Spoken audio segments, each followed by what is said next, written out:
Structures haven't really been discussed that much today, only briefly in passing.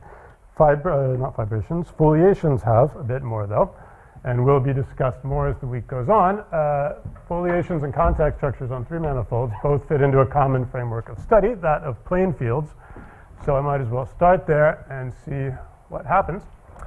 So we will follow Cameron's notation, call our three manifolds M. It will be closed, it will be smooth, it will be oriented. And hopefully I will find some better chalk. And it will have on it a plane field, which we'll denote like C. So a two-dimensional distribution, subdistribution of the tangent bundle at every tangent space, a two-dimensional linear subspace. So we can view this as the kernel of a linear functional. And if we look at it sort of a local open area, we can view it as the kernel of a one-form alpha, a one-form. So this is locally. One can always do this. We'll be interested in the case where you can do this globally.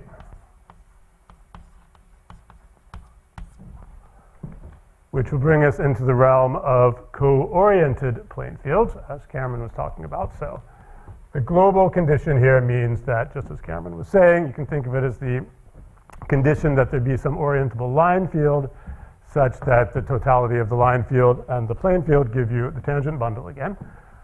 I won't say anything more about that. It's a fairly standard thing to require. So when one has a distribution of this sort, one can ask about isotropic submanifolds of the manifold, i.e. those which are everywhere tangent to the distribution. Starting with dimension 1, let me give you a definition. For a three-manifold, a one-dimensional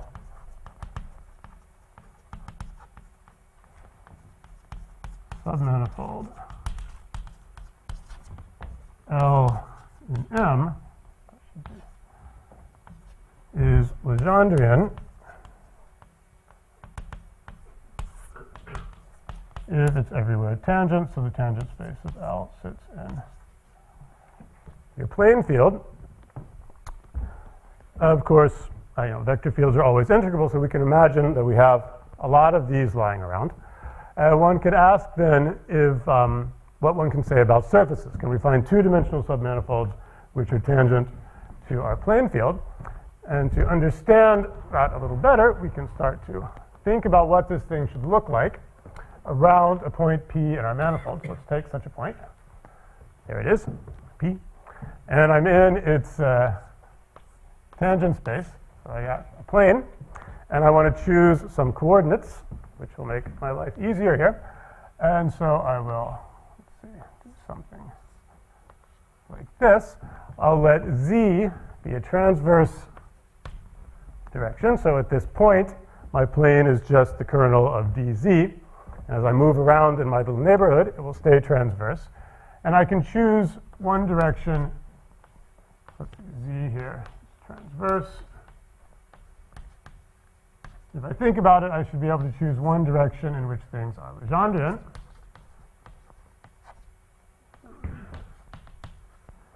Again. So locally, my plane field should be given as the kernel of my one form, let's see, dz. Y being Legendrian, it'll be in the kernel of alpha, so there won't be any dy's showing up, so I'll just have some function of x, y, z times dx. And if I think a little bit more, I can decide that really, after changing coordinates, I really only have to understand how this thing is changing in the Legendrian direction, the y direction. And that gives me two possibilities. So we'll write it there. So for the case that the partial of this thing in the y direction is 0, I can check that this tells me that the following Frobenius equation is satisfied. If I take alpha, wedge it with d of itself, I get 0 everywhere. i.e. C is integrable, completely integrable, well, here, in this neighborhood, i.e. it's a foliation. And if I think about, again, the sort of hand waving I was doing with my coordinates up there, I could imagine that my function is just 0, right? It's a constant in the y direction. I don't care about the x and z direction. So I'll let, as an example, look at alpha just dz. And so what happens? Well, my planes are just these horizontal things, and they give me the tangent space to a foliation. So a foliation, well, tangent to a foliation. When I say a foliation, I mean the tangent to a foliation. So here the foliation is just given by the planes in the xy planes. On the other hand, if I have, how should I do this? Let me just move over here. We could also consider the case that the partial derivative with respect to y is less than 0.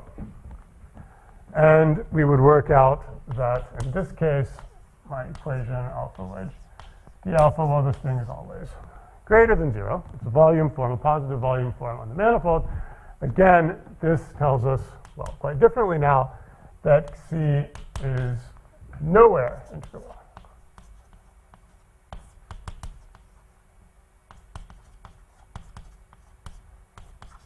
I.e., there's no way of embedding a disk in my manifold, which is tangent everywhere to my plane field. And that is just the definition of a contact structure. A contact structure.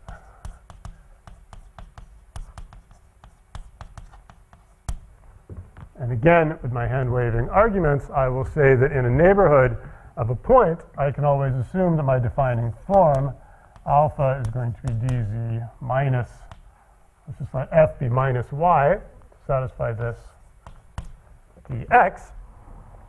And so my plane field, what does it do? Well, of course, at the origin, it's the same. And now, as it goes out along the positive y direction, it'll start to pick up this minus dx, and we'll see it sort of spinning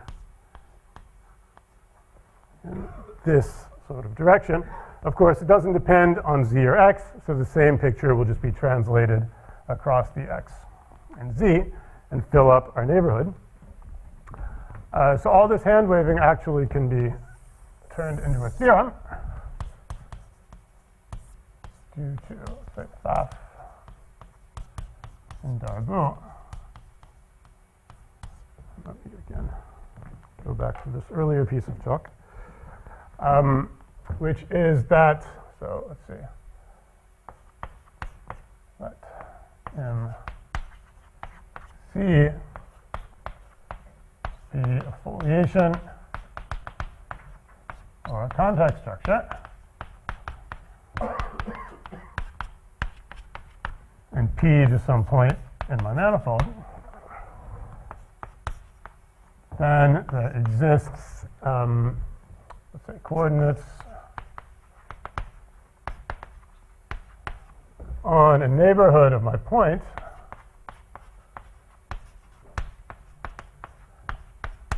such that in that neighborhood,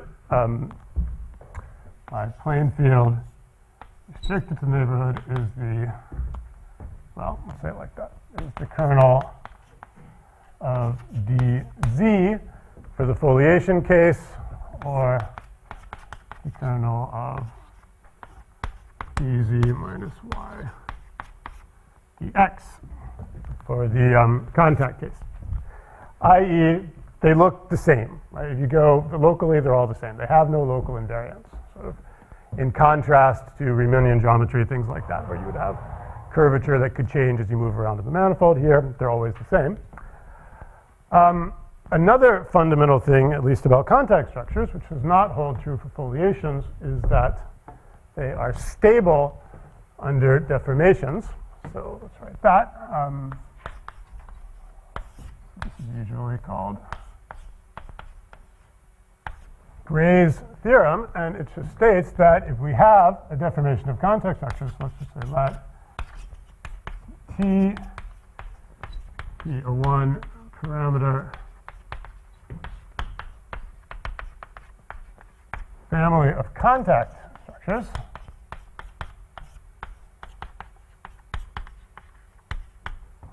well then it turns out there exists a family of diffeomorphisms of M T such that differential of each one of these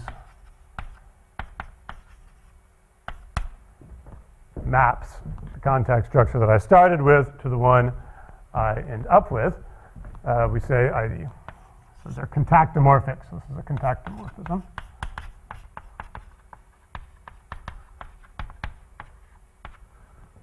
So the phi T's are contactomorphisms and the contact structures are isotopic. So you can move around in the space of contact structures, but you don't get anywhere. You're isotopic to the one you started out with. Okay, this is not, by the way, true for foliations. So it's a nice point of divergence. And from now on, we can just talk about contact structures and let others discuss the foliations. So contact structures, I'm not going to do a whole lot of motivation of them. I suppose one should point out that a lot of advances in low-dimensional topology over the last decade or so, in some sense, use contact structures. I guess I could also say something about the origins, why we care about them, why they end up being so important, and really that goes back to the study, well, I guess their role as the geometry on the boundary of a four-manifold. And the idea being that sort of after Donaldson, one's interested in studying four manifolds, manifold X, with some additional geometric structure, with a symplectic structure, a Stein structure, something like that. And sort of following the lead of regular smooth manifold topology, one would like to be able to break such a manifold up into pieces that are simpler, understand the pieces, glue them back together. When this geometric situation, you need to keep track of the geometry on the boundary, and it's generally the contact structures which play that role. So a sort of natural question to ask is, well, how much geometry can a contact structure remember? Like, to what extent is it different from just the algebraic topology of its underlying plane field? And that introduces a couple of dichotomies that are central to the field. First of these, dichotomy one, the dichotomy of what one usually calls flexibility. So it turns out that for a large class of contact structures, really they don't know anything other than their plane field, or the homotopy class of their plane field. So let me describe those for you. Definition. An over-twisted disk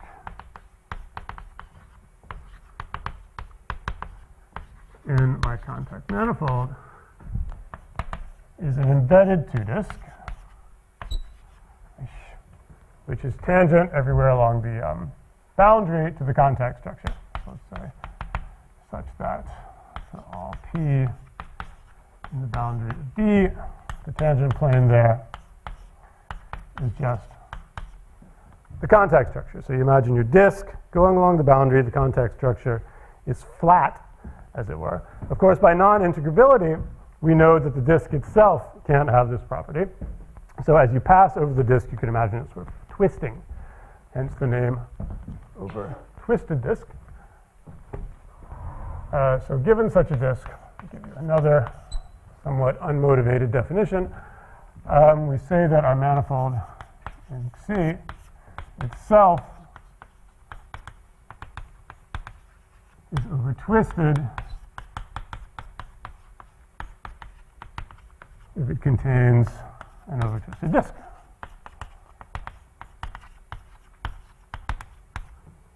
And it's tight otherwise.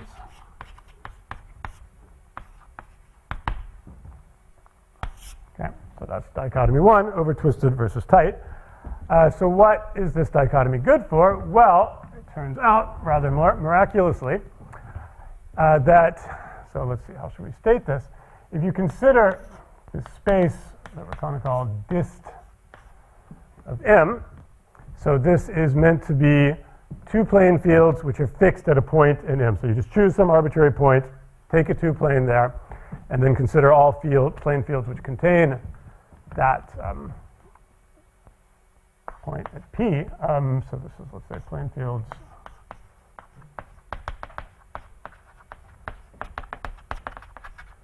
fixed at some P. So we have all isotopy classes represented here, of course.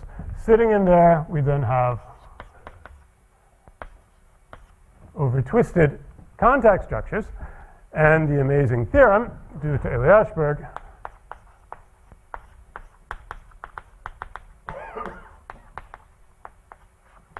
is that this inclusion is actually a homotopy equivalence.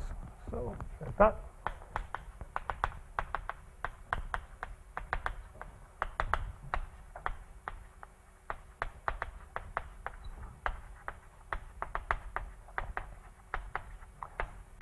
Deserves an exclamation point. So this result has since been pulled up into all dimensions rather spectacularly by Borman, Eliashberg, and Murphy. Well, and there's a couple of restrictions on the structure. But anyways, the original setting of it was in 3 dimensions. So what does this mean? Well, it means that implies that if you have two contact structures which are over-twisted, let's say over-twisted, which I'll just denote by OT, C1 and C2, are homotopic just through plane fields,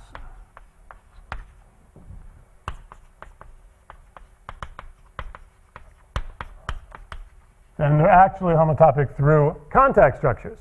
And then our theorem by Gray over here tells us that they have to be isotopic.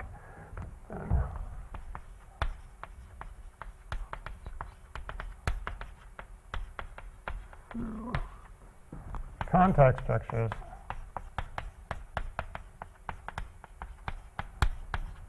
so isotopic. Okay, so these over-twisted structures are really just the same thing as plane fields. We have a one-to-one correspondence. Every homotopy class of plane fields has a unique over-twisted contact structure.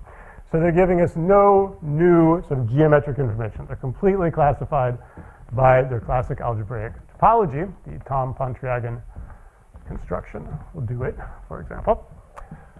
And so these are the ones we call flexible. They really have no role to play in this cut and paste story of geometric four manifolds. On the other end of the spectrum, we have what I'll call the second dichotomy, that of rigidity.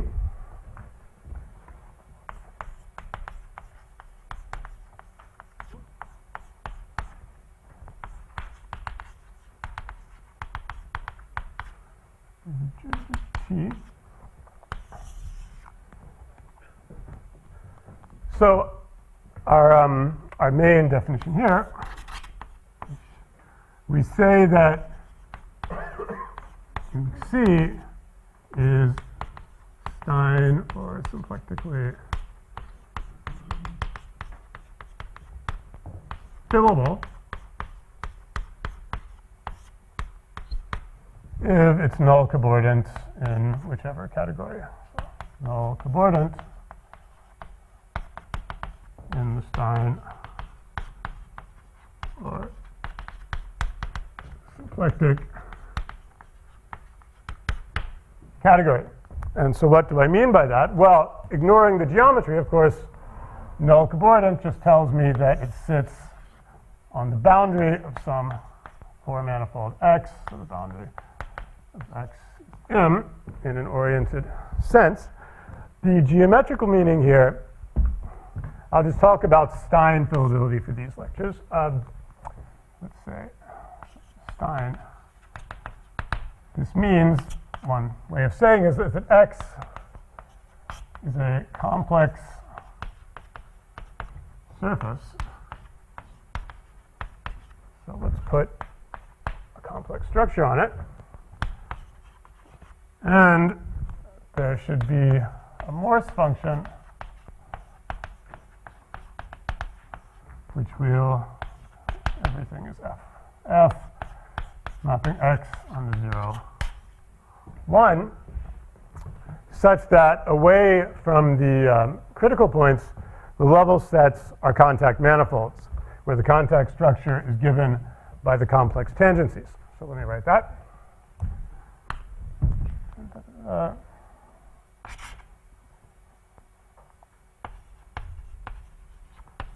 Away from critical points, so we should say such that away from the critical points, each level set f inverse of t, we'll call this mt, is a contact manifold with the contact structure ct given by just the complex tangencies. So that's the tangent space. What's going on? Yeah, but they all seem to have this problem. Try one from the new. So what do I do? The tangent, space, intersect. This is a little better.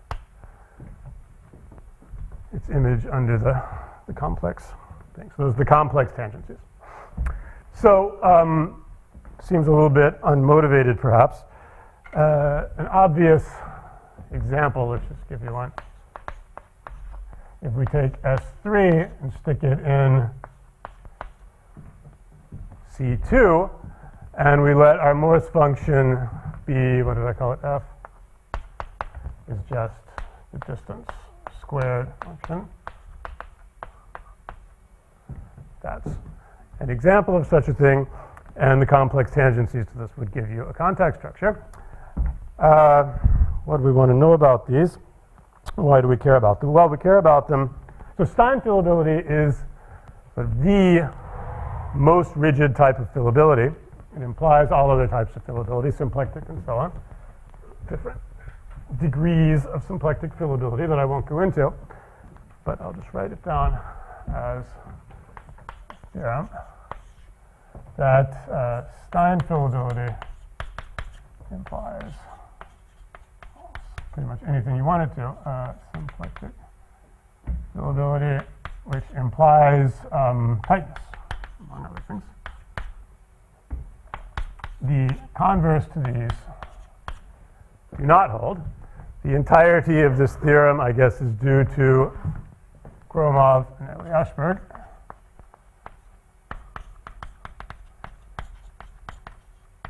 Don't think I'm forgetting anybody there.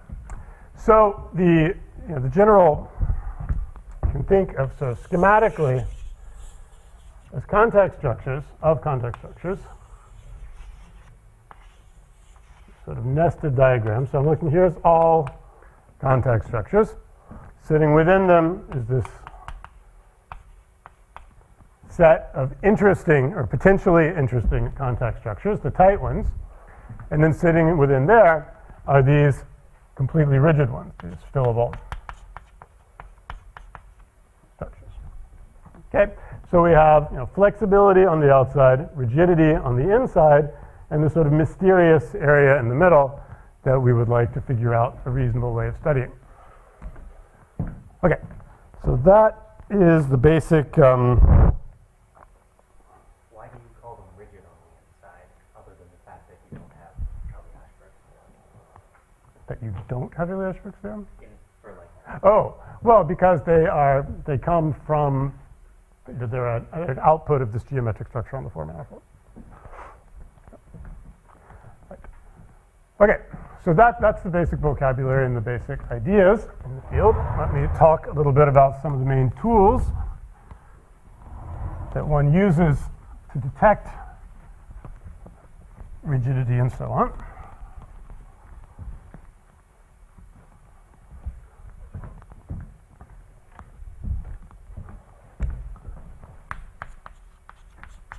And we'll discuss, in particular, I'd like to discuss, first of all, open book decompositions, which you can think of as really a type of a Heegard decomposition which is adapted to the world of contact structures, sort of after the fact, but still. So I'll refer to those as OBDs.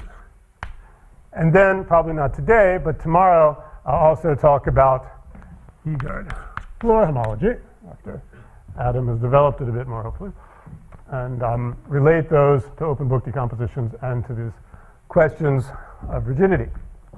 So first of all, what are these things?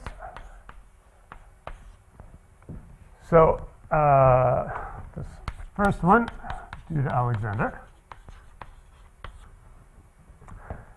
back in around 1920, I think. And open book, well, I already called it OBD, doesn't matter.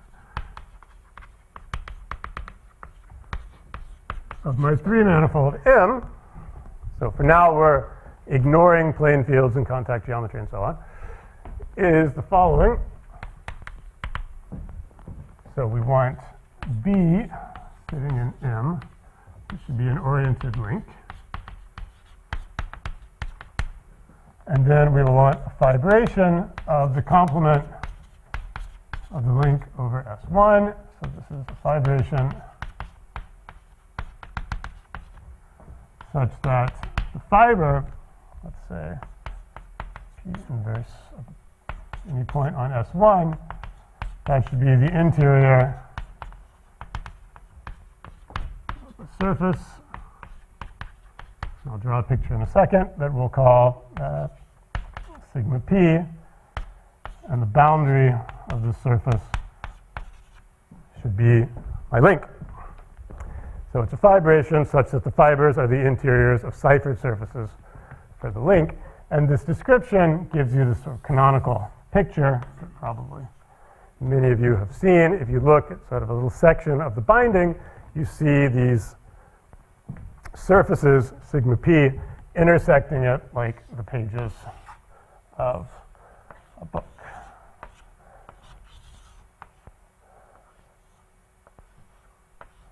All right, so this sort of Rolodex-looking thing people say. And indeed, so B is generally referred to as the binding, and these surfaces are referred to as the pages.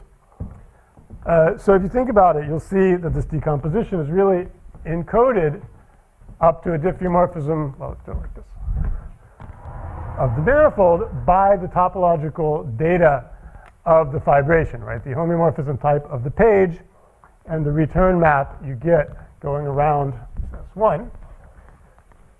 So that gives us a definition that's a little bit better adapted for our purposes. Definition. An abstract open book decomposition is exactly what I said. It's a surface, which we'll call sigma, so this is compact surface with non-empty boundary.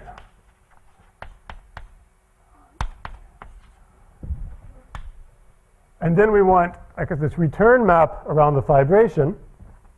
Since the thing is fixed at the binding, it really only affects the interior of the surface. So we want some element B of, so it should be diffeomorphism, orientation preserving of the surface, which preserves the boundary. We really only care about these up to isotopy, so we mod out by the identity component.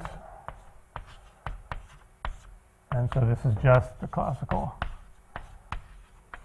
mapping class group of the surface. And so then once we have these two bits of data, we want to identify our manifold M with a sort of collapsed mapping torus of this thing. So what do? We take our surface,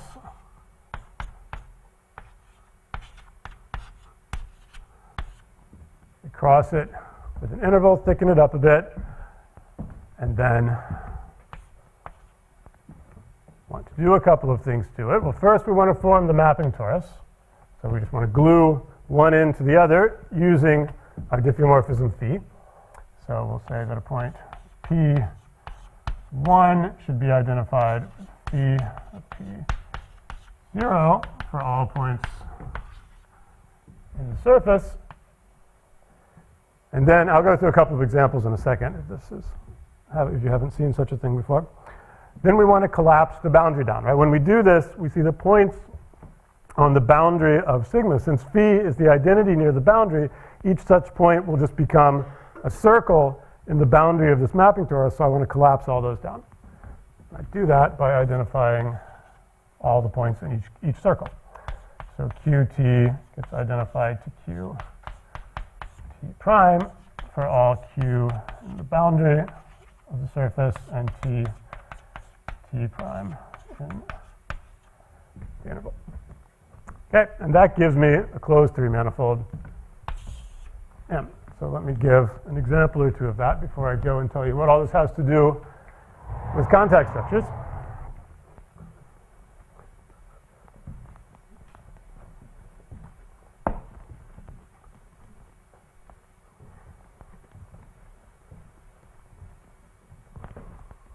Any questions about anything?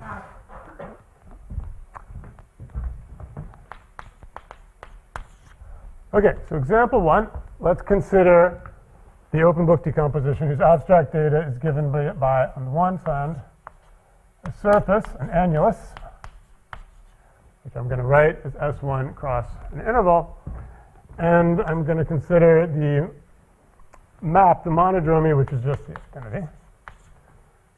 See what I get. Well, let's go through the steps. First there's my surface. The identity, or an interval across S1. I want to thicken it up.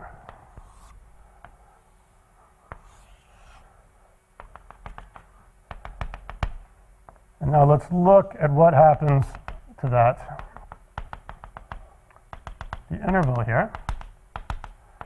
Well, it turns into a disk foliated by the interval. And so now, if I form the mapping torus, what am I doing? I'm gluing the top to the bottom by the identity. So that's taking my disk, gluing one into the other, turning it into a cylinder. So again, foliated by these intervals, and we have an S1's worth of these. And then for each of these, I'm going to collapse the circle I get on the boundary arising from a point on the boundary of my original surface. So that just collapses each of the two circles in each of my cylinders, giving me an S1 cross S2, where the S2s have this sort of singular foliation given by the interval I started out with. Okay, so in this picture, the binding is just this unlink of two unknowns. And you end up with an S1 cross S2.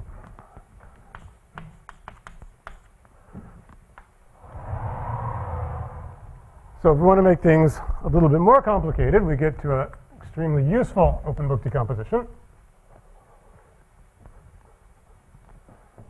At least from the point of view of contact geometry. Let's do the same thing, but this time we'll want our map to be something non-trivial. It will be the den twist about the curve in the surface. So tau s here is den twist, let's say positive or negative. So this is, sorry, the positive or negative twist about the central curve, so S1 cross 1/2. We call what's a den twist? You cut the surface along the curve, twist it 360 degrees clockwise, glue it back together. So equivalently, if we look at our surface here, our annulus, and we consider again some arc sitting in it that I'll call gamma, the effect of say a positive den twist about the central curve on gamma is just to send it around like this. This is tau s. Gamma. To clear what the map is doing. So now if we want to build up the open book decomposition, what happens? Well, we have the same picture, more or less.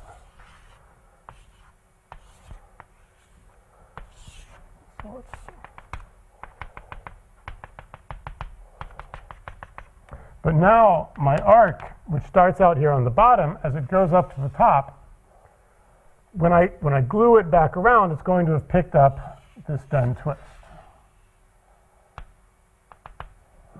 Okay.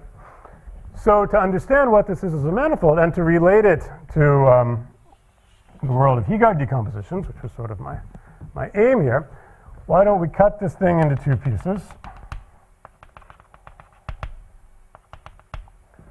and look at some set in the middle, and we see our manifold now, once we do these identifications, once we glue this back and collapse the boundary, what we're really looking at is the union of two solid tori along their common boundary, which is a torus, and they're such that the torus down here is filled by meridional disks of the type that Adam drew this morning, whereas the other one is filled sort of from the outside by the disks that trace their way around sort of one meridian and one longitude in the torus. So the Heegard decomposition that you get out of this, again, you're filling in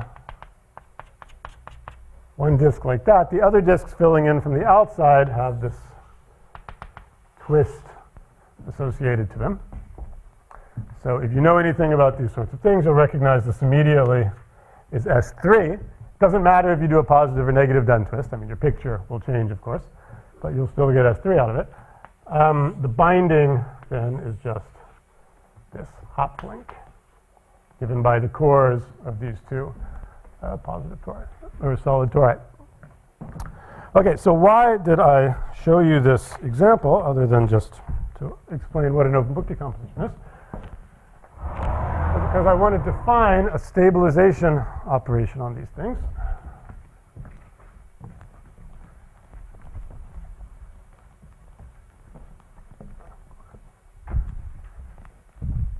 So let me, just for shorthand, I'll call these things H plus or minus for hop. And find the following: a positive or negative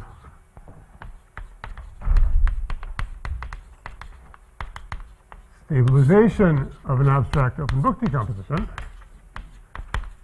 is, well, a Murasugi sum with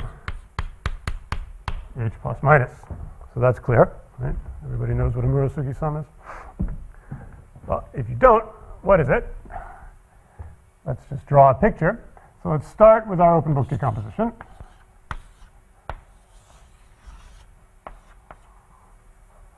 So this is surface sigma, and there's some monodromy that I haven't specified. And let's say I want to do a positive stabilization. So I take my open book decomposition for H plus, which of course has this core curve S in it, and I'm going to plumb these two surfaces, which means I choose an arc in this one, I choose an arc in this one, and then I want to identify neighborhoods of the arc such that the boundary of one goes into the interior of the other, if that makes any sense. So you can, these horizontal lines are supposed to map to these lines along the length of the thing. We just glue them together like this. So doing that, draw out what you end up with.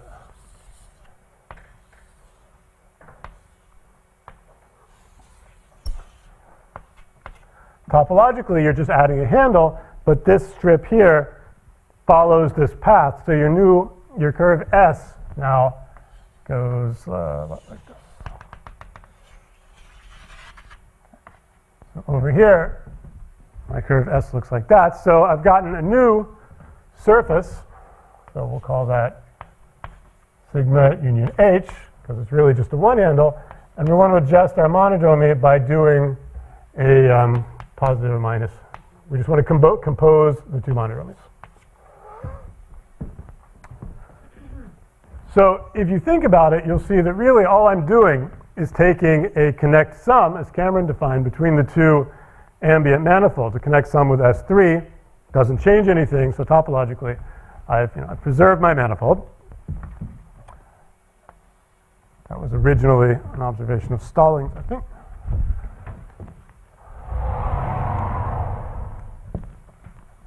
And it turns out there was an old conjecture of Harrer, which is now a theorem. This proof is completely transparent with sort of the modern results on contact geometry. So this is Harrer's conjecture, proved by Giroux and Goodman, is that all open book decompositions of S3 are related by these stabilizations, positive and negative.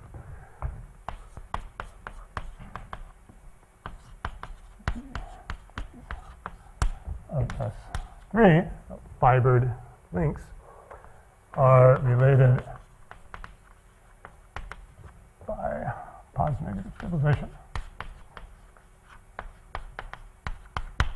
Okay, so again, has nothing to do with contact geometry so far. The proof uses it, but it's an interesting field. There's this group, the Grothendieck group, that comes from this. There's still a lot of study going on here. There's a lot of interesting questions. But we should head back into the world of contact structures, see what all of this has to do with them. So the original proof of existence of contact structures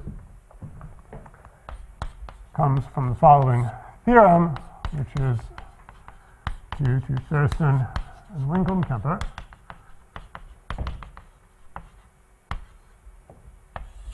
So Alexander had showed that every three-manifold admits an open book decomposition. That's not too hard to see. Thurston and Winkeln-Kemper then showed that, let's see.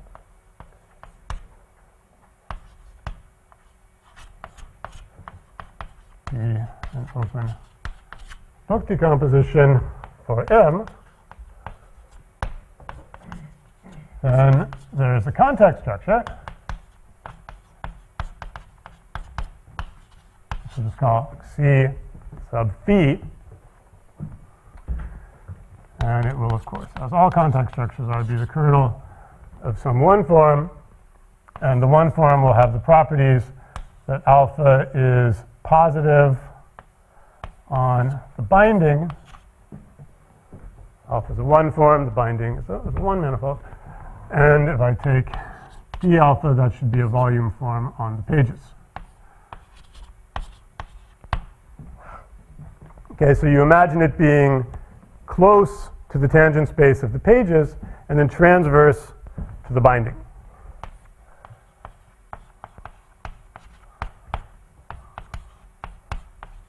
On the interior of the pages and then transverse to the binding. It goes along a page. As it gets near the binding, it flips to be transverse, and then it keeps going to the next page.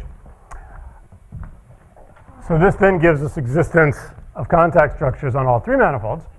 So this is well before Eli-Ashberg's result, of course. This was then strengthened progressively by a bunch of people, culminating in work of Giroux, who tells us that, well, first of all, the contact structure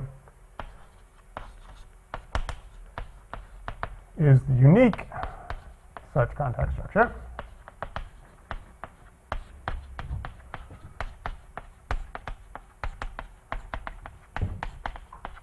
i.e. satisfying these conditions here. And moreover, there's a one-to-one correspondence between contact structures on my manifold M up to isotopy, which is all I ever care about, and open book decompositions of my manifold up to positive stabilization. So here we need to be careful about the difference between positive and negativity in these things. So, we think of this as saying that the study of contact structures, this is a very geometric object, really reduces to the study of these very topological pairs, open book decompositions. Of course, the complexity doesn't just go away. It's there in this stabilization equivalence class, which is what then one would like to exploit if possible. Okay, so that's sort of our first main tool. Have at least a little bit of time left. So I might start talking about the issue of detecting rigidity in this open book framework. For the last few minutes, I'll talk about some monoids in the mapping class group and the implications they have for contact structures. So let's see. Detecting rigidity and flexibility with open book decompositions. So the first thing we need to know is a theorem due to Licorice, I suppose, is that the mapping class group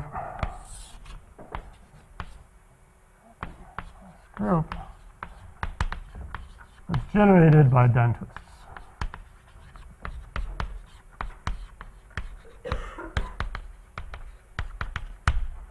Okay, so we can always assume our map phi is given as some word in den twists, positive and negative. So we then want to define a couple of monoids, 3 in fact, that I'll use tomorrow. So let's see, the first one we're going to look at Stein of sigma. This is just those mapping classes such that the associated contact structure is Stein fillable. Not too surprising. P in mapping class.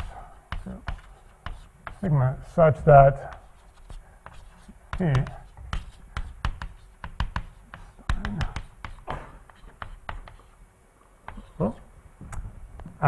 we also want to look at tight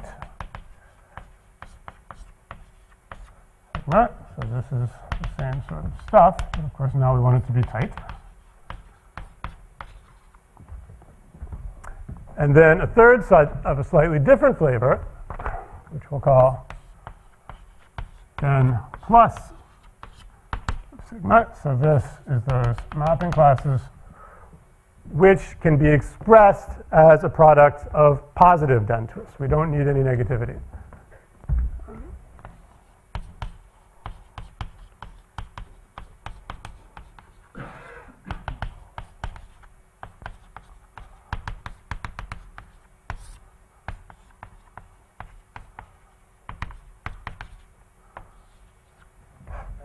Yeah, please. The middle one is a monoid by a result that I'm about to tell you, but it has to do with my Legendre surgery result. So, as Paolo had said, it's certainly not obvious that these are monoids. It's not obvious that the first one is a monoid. The only one here that's completely obvious is this one. Stick a bunch of positive things together. It's still a bunch of positive things. But these two are a little bit different. So let's write that as a theorem. So these are all monoids.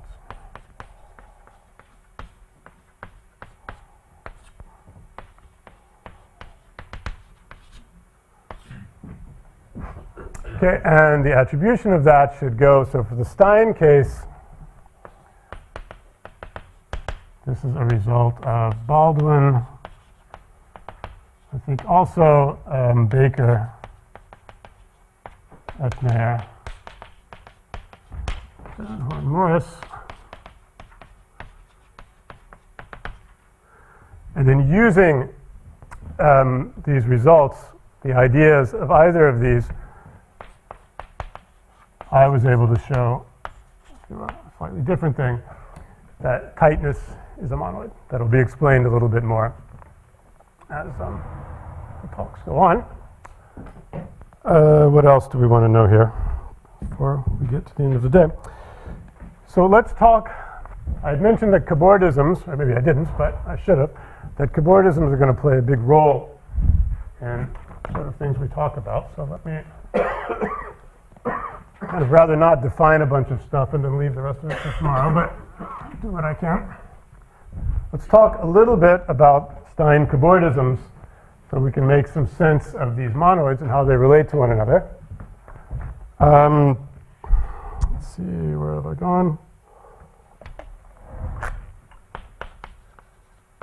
So this will also be due to Ashberg. So let's let X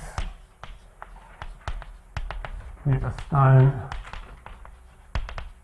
cobordism from, so these Stein cobordisms are directed, as hopefully could be inferred from the definition I had given of Stein fillability earlier.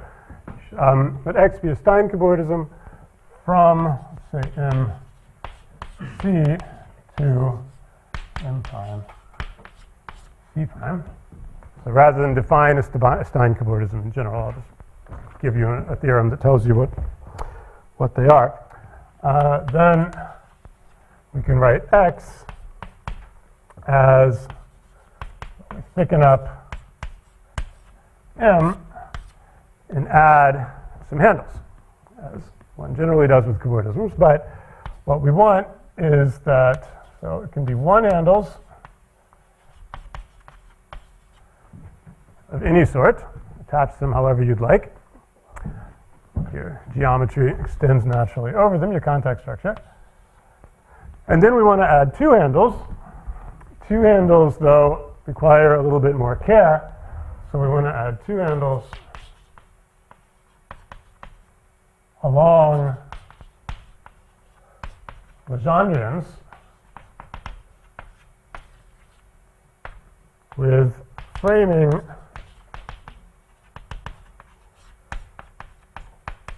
TB minus 1. So I need to tell you what those things are and what this means. And I need to decide how far I want to go with it in the next 4 minutes. But for 3, which of these is, how much time do I have? I don't want to make anybody late for the wine reception, so let's just not say a huge amount more today, save some of it for tomorrow. So what do we want to say? Well, first of all, these cobordisms, they're Stein cobordisms, so you would expect that they would preserve things like fillability. They certainly do. And then a result of mine is that these will also preserve tightness, which is what you need to show that tightness is a monoid up there. So what should I do for that? Let me just recall, well, what do I mean by this? Let's make sense of this. So call an n-dimensional K handle. What is it? Well, it's just a dk cross a d n minus k, which we want to attach to the boundary of some manifold. So it's attached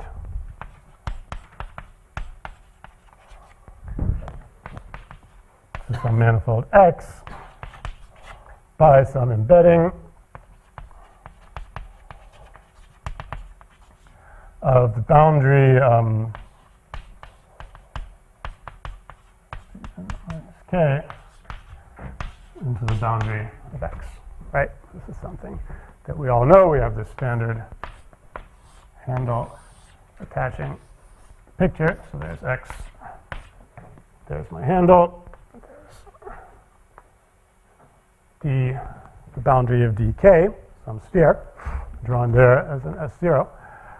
So for our case, n is 4, and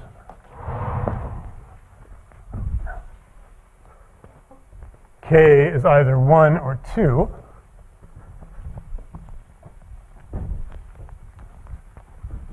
And so we need to remember what we need to determine such an attachment. N 4 and k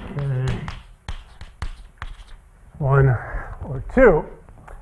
So for the one-handle case, my embedding is determined, leave this as something to ponder if you're not familiar with these sorts of things, determined just by an identification of your 0 in your manifold. For the two-handle case,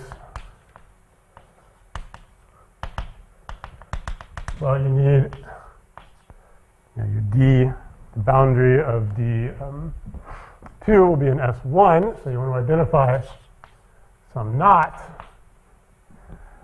But then you also need an integer framing of the knot. So as you go around the knot, sort of how the normal bundle rotates and then goes back to where it goes. I'll just leave this as a statement and a framing, an integer frame.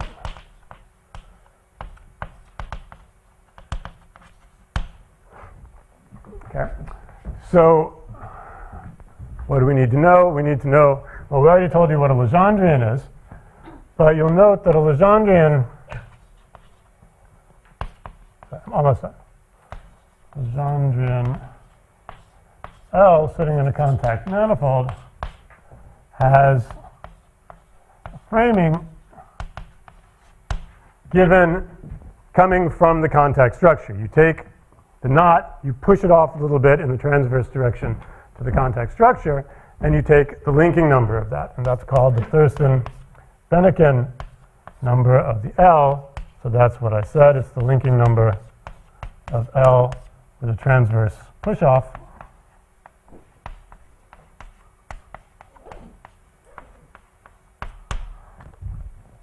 And that is the statement of this theorem here. So as long as you attach your two handles such that the attaching sphere, this thing that you're attaching to, is Legendrian, and you do so with a framing which is fixed by this by the contact structure, then you get a Stein cobordism from one to the other.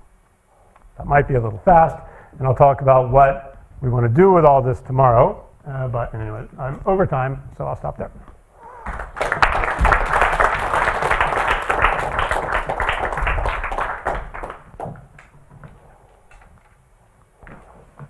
These are the one section. And we'll reconvene tomorrow morning at 9. Yeah. So first lecture is early tomorrow. See you tomorrow morning. Or.